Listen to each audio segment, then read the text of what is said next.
വളരെ പെട്ടെന്ന് തന്നെ നമുക്ക് കുക്കറിൽ ഒരു ഗീ റൈസ് തയ്യാറാക്കിയാലോ? അതിനുവേണ്ടി ഞാൻ 2 ഗ്ലാസ് അരി കഴുകി വെള്ളം വീത്തി വച്ചിട്ടുണ്ട്.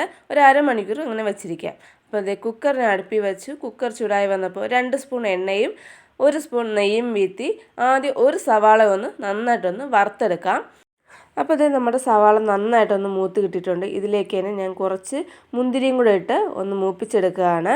ഇനി ഇതിനെ നമുക്ക് വേറൊരു പാത്രത്തിലേക്ക് മാറ്റിയിട്ട് ഇതേ എണ്ണയിൽ തന്നെ നമുക്ക് ബാക്കി കാര്യങ്ങൾ ചെയ്യാം. അപ്പോൾ ഞാൻ അതൊക്കെ കുറച്ച് സ്പൈസസ് ഇട്ട് ഒന്ന് ചൂടാക്കി എടുത്തതിന് ശേഷം അതിലേക്ക് ഒരു സവാള അതിനതും കൂടെ ചേർത്ത് ആവശ്യത്തിന് ഉപ്പും ഇട്ട് നന്നായിട്ട് നമുക്കൊന്ന് വഴറ്റിയെടുക്കാം.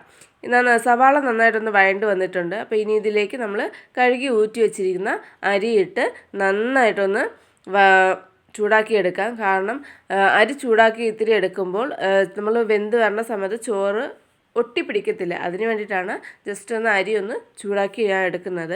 ഇതിലേക്ക് തിളപ്പിച്ച വെള്ളമാണ് ഞാൻ വീഴ്ത്തുന്നത്. 1 ഗ്ലാസ് അരിക്ക് 2 ഗ്ലാസ് കണക്കിലാണ് ഞാൻ വെള്ളം വച്ചിട്ടുള്ളത്. അങ്ങനെ 4 ഗ്ലാസ് വെള്ളം ഞാൻ ചൂടാക്കി വീഴ്ത്തി. ഇനി ഇതിലേക്ക് ആവശ്യത്തിന് ഉപ്പും 2 സ്പൂൺ നെയ്യും കൂടെ വീഴ്ത്തി നമുക്ക് കുക്കർ ഒന്ന് അടച്ചു വയ്ക്കാം. അപ്പോൾ ഒറ്റ വിസിൽ മാത്രമേ കേൾക്കാവൂ. അതിനുശേഷം ഒരു 15 മിനിറ്റ് ആവി കളയാതെ വെച്ചേക്കും. അപ്പം ഞാൻ വിസിൽ കേട്ടു ഒരു 15 മിനിറ്റ് ആവിയൊന്നും കളഞ്ഞില്ലായിരുന്നു. അപ്പോൾ അതിന് ശേഷം ഞാൻ കുക്കറൊന്ന് ഓപ്പൺ ചെയ്തെടുത്തു. അപ്പോൾ നിങ്ങൾ ഇതിൽ എത്രത്തോളം ക്ലിയർ അല്ല, കാരണം ഇതിൻ്റെ അകത്തുനിന്ന് ആവി വരുമ്പോൾ നിങ്ങൾ ക്ലിയർ കാണില്ല. പിന്നെ അതിന് വേറൊരു പാത്രത്തിലോട്ട് മാറ്റിയിട്ടുണ്ട്. അപ്പോൾ നമുക്ക് ഇനി ഇതിലേക്ക് നമ്മൾ വറുത്ത് വെച്ച ഉള്ളിയും കുറച്ച് പുതിനയിലയും കൂടെ ചേർത്ത് കൊടുക്കാം. അങ്ങനെ നമ്മുടെ ഗീ റൈസ് റെഡി ആയിട്ടുണ്ട്. വളരെ ടേസ്റ്റിയാണ്. അപ്പോൾ എല്ലാവരും ഒന്ന് ട്രൈ ചെയ്ത് നോക്കുക.